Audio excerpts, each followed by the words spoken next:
लग्नानंतर आमचा जागरण गोंधळ राहिला. आता बऱ्याच लोकांचा जागरण गोंधळ राहतो, मग सगळ्यांना संततीसाठी चॅलेंज येतं. आता असं नाहीये, ग्रहमान पण तिथे तितकंच मॅटर करतं. त्यामुळे संतती योग दोघांच्या पत्रिकेत उत्तम आहे ना, हे बघणं मेन पत्रिका बघताना.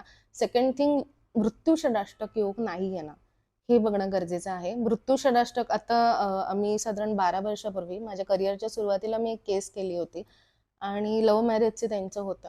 अगदी 2-3 महिन्यात लग्न करायचं, पण मृत्यू षडाष्टक योग्य म्हणून घरचे नाही म्हणत होते करण्यासाठी. तर तिथे उपाय मी कोणताच दिला नाही, कारण मृत्यूला रोखण्यासाठी असा आत्तापर्यंत तरी कुठलाच उपाय नाहीये.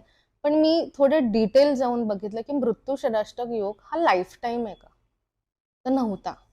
तो हार्डली 1.25 ते 1.5 वर्षच होता, की तेवढ्या 1.5 वर्षात लग्न झालं तर मृत्यू त्यांना गाठणार दोघांपैकी एकाला. त्यांना म्हटलं 2 वर्ष, आता तुम्ही तसंही 4 वर्ष थांबले, अजून 2 वर्ष आपण थांबू.